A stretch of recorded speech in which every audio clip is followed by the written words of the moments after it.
What up, guys? The Bunch Buddies are back with my college basketball week 9 top 25. Let's get into it here. Dropping from my rankings, you got San Diego State. After their loss, they are falling from my rankings. And then in the others receiving votes, you got Pitt, the Drake Bulldogs, solid season so far. Purdue, Maryland, and Illinois, three teams out of the Big Ten that are just right there. And the Big Ten's looking like a powerhouse conference this year. It could be the best conference in college basketball along with the SEC. 21 through 25. Memphis joins the rankings after beating Ole Miss last week by 17. Very dominant victory, so they're back in. And obviously, Ole Miss were to fall 222, only game, so they're falling 6 spots. Michigan falls a spot just to some other teams jumping them like Memphis. And they destroyed Western Kentucky. First Big Ten game this week at USC. Baylor destroyed Arlington Baptist. They're staying at 24. They get Iowa State on the road. Could be a statement win early in Big 12 play if they can get that win. Then Georgia falls 2 spots after their close victory to SC State. And they get Ole Miss on the road this weekend. So huge game for both of these teams this early in SEC play. 16 through 20, you get more SEC teams here and more Big Ten teams. Arkansas, Mississippi State moving up, just to some teams falling. Michigan State and UCLA representing the Big Ten. Obviously, Michigan State didn't play last week, and UCLA had a great win against Gonzaga.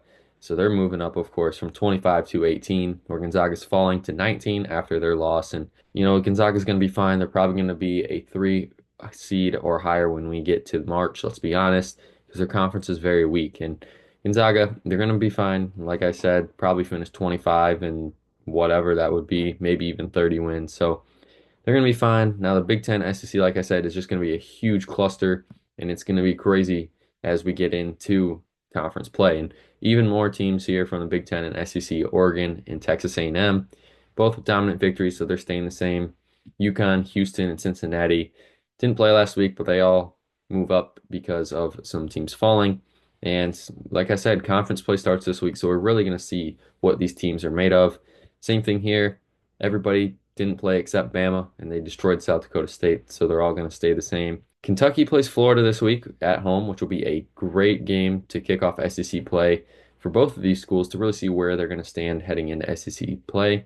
Bama gets Oklahoma, undefeated Oklahoma at home in a huge game. So there's lots of big games already in the SEC that are ranked matchups for the first weekend of SEC play. Then 1 through 5, like I said, Tennessee gets Arkansas at home.